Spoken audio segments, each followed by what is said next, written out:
All right, over the page now, and self-awareness has become a widely regarded leadership skill for those looking to motivate a team to produce results. Leadership specialist and founder of True Perspective, Joe Hart, joins us to discuss this matter further. How are you today, my friend? Good, thanks, Mike. Great, actually. Joe, the irony of self-awareness is that those that are most confident in their abilities are usually the least competent. Can leaders develop this and I suppose start to have those discussions with people and where it goes from being criticism to like assistance or a kind way to deliver this constructive feedback? Yeah, look, it is incredibly ironic. And most of us, if asked, are we good at a particular skill, we would say, yes, I'm good at that, or I'm above average, or I'm aware of my capability. The truth is, we all have biases and cognitive biases that lend us to believing we're better than we really are. Leaders are absolutely in that category, and some more than others. I think feedback and seeking feedback is the number one thing that leaders need to do, and they need to do it well.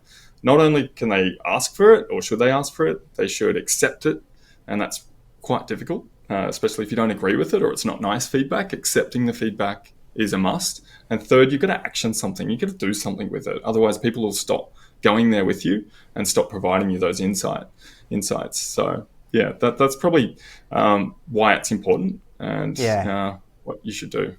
So our perspectives of ourselves, I should say, and others can often be a little bit skewed. Have you got any tips for identifying the warning signs of lack of self-awareness? Perhaps, you think you're about to criticize someone, but maybe you need to be looking in the mirror. How do we identify those processes? Yeah, look, I think the first one is if you think you're better than somebody else or you think you're above average, you're probably not. Driving is a good example. Most people would say, yeah, I'm a pretty good driver. I'm above average. Well, the research says otherwise.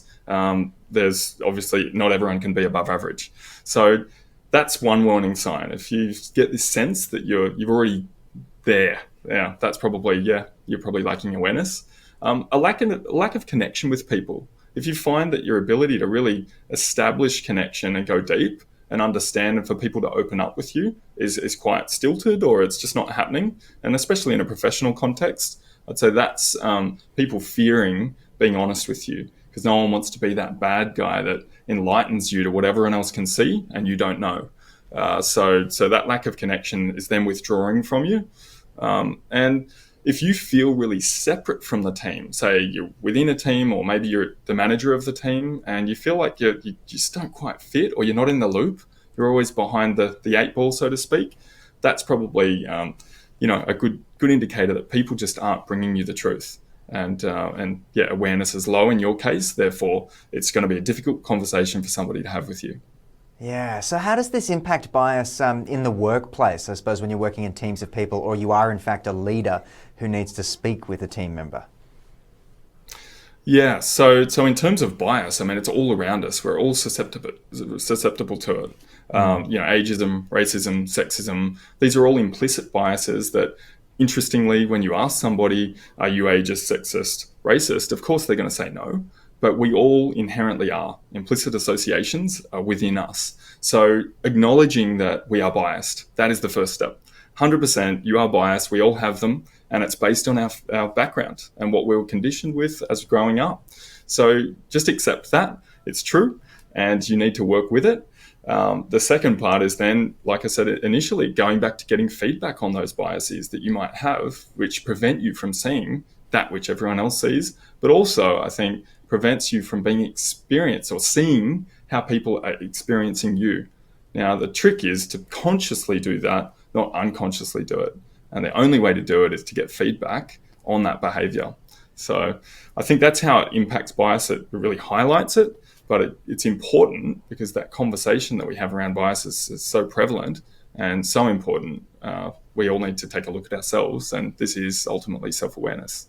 Absolutely. I would almost compare it to sticking your head in a waterfall, and sometimes you live that way and then you need to remove your head, step back and, stop letting the water flow over you that you normally sort of day to day do. That's just my little analogy for understanding that, Totally. yeah, we do need to take a step back at times and go, oh my God, I am that person. Not an easy task, but in terms of impact on employees, what's the best way to encourage a culture of self-reflection and maybe pulling out of that waterfall and taking a look?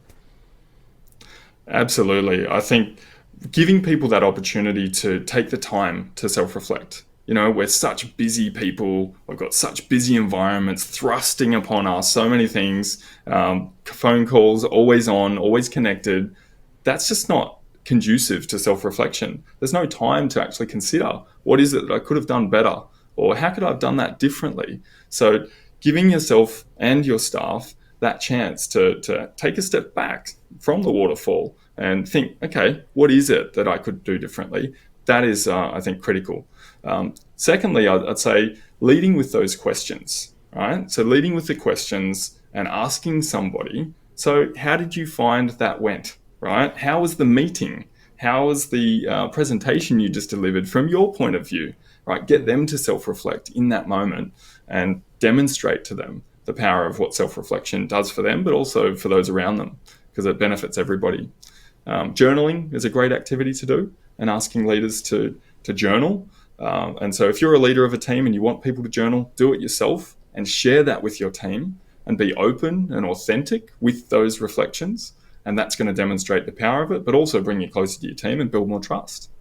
100%. And again, I think journaling's a great one. I know in the past when I've tried to journal or keep up with journaling, I always feel better for getting the thoughts out of my head. Even though I don't always commit to it as much as I want to, it's definitely a great thing to do. But finally, we're seeing a push towards authentic and open leaders, that full transparency and kindness and, the human side of people.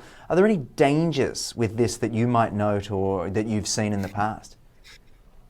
Yeah, I think the biggest danger, and it's sort of ironic really, when you talk about being a certain type of leader, or if it's authentic or if it's open leadership or transformative, people want to know how.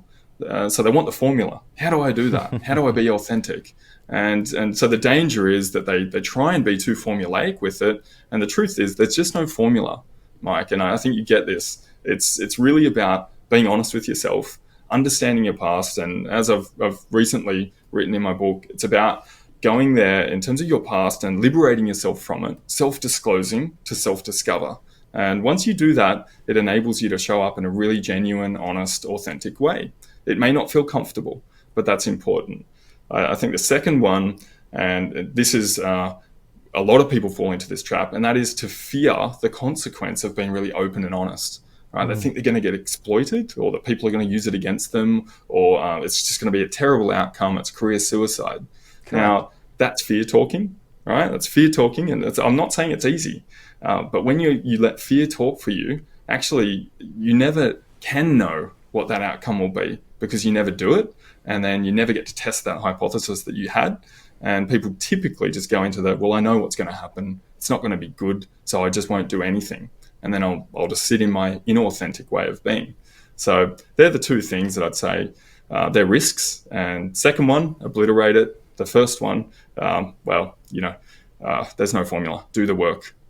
That's exactly right, Joe. I'm glad you said that. Do the work, because it is work and it does feel uncomfortable. But I know whenever I've committed to doing this kind of mental health work or self-reflection, it's always really rewarding. However, I still have that voice in my head that says, ho, ho, ho, hold on. And it thinks fear has worked everything out before it's even happened. But Joe, we're going to have to continue this discussion another time. I want to thank you for joining us on the program and, of course, sharing your insight into this space. It's a great discussion. Thanks, Mike. Really appreciate it. And I'll look forward to continuing that conversation later.